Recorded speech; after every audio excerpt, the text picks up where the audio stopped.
The 46th presidential election in American history took place on November 6, 1958. Sure, President Johnson kicked butt in 1964, but what a difference 4 years would totally make. There were just a lot of people who took the streets and protested Vietnam. 1960 was a crazy year. Martin Luther King Jr. became assassinated. Meanwhile, Johnson's popularity declined dramatically due to the Vietnam War. Each year, Johnson sent more and more troops to fight in a war that more and more Americans were now saying stupid and pointless. And besides, the war was not going well after all. It was looking like that this might be the first war that the U.S.A. had lost in American history ever and ever. Well, unless you count the Civil War. Despite all this, President Lyndon decided to run for re-election anyway, but he did have opponents like Eugene McCarthy and Robert Kennedy. With the Vietnam War getting worse and worse, Johnson decided to drop out of the race. After this, Vice President Hubert H. Humphrey would decide to run, and it would be a three-way race between Humphrey, Kennedy, and McCarthy. Humphrey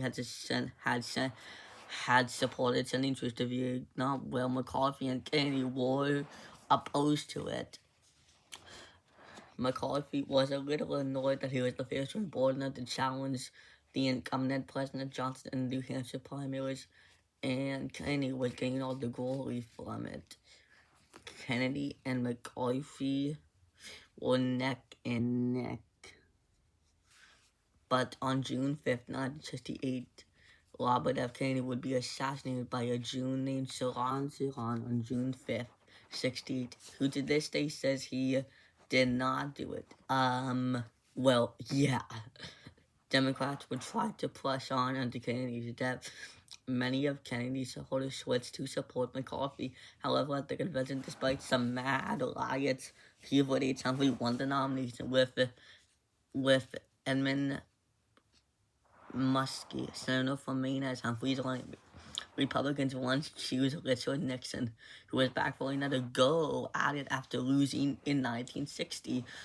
Though he did have opponents like Ronald Reagan, governor of California, and George Romney. Nixon was the favorite, despite a lot of candidates showing up for the nomination and people who wrote in attendance. This proves that they were opposing threats to Nixon. But Nixon would come out as the winner and nominate Spiro Agnew, the governor of Maryland, as Humphrey's running mate. The newly formed American Independence Party nominated George Wallace with Curtis Dumay as Wallace's running mate. It was a two-way race between former Vice President Richard Nixon and Hubert Humphrey, current Vice President. Nixon campaigned on, quote, law and order and a, quote, secret plan to end the Vietnam War. Humphrey had sided with supporting troops to Vietnam and campaigned on continuing Johnson's presidency. Nixon had a big lead early on, but in October, Humphrey was making a comeback in the polls, mostly due to most Wallace supporters coming his way. And on that day, no one seemed to have a clue who would win, and here are the results. Richard Nixon won with 301 electoral votes and 50.2% of the popular vote. Hubert H. Humphrey received just 191 electoral votes and 38.2% of the popular vote. George Wallace finished with 40 electoral votes, getting 17.17% of the popular vote. Spiro Agnew became the 38th vice president in American history.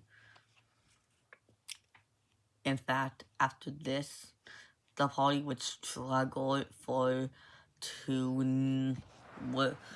the Democratic Party would struggle for the Democrats to win unless they would be from the South.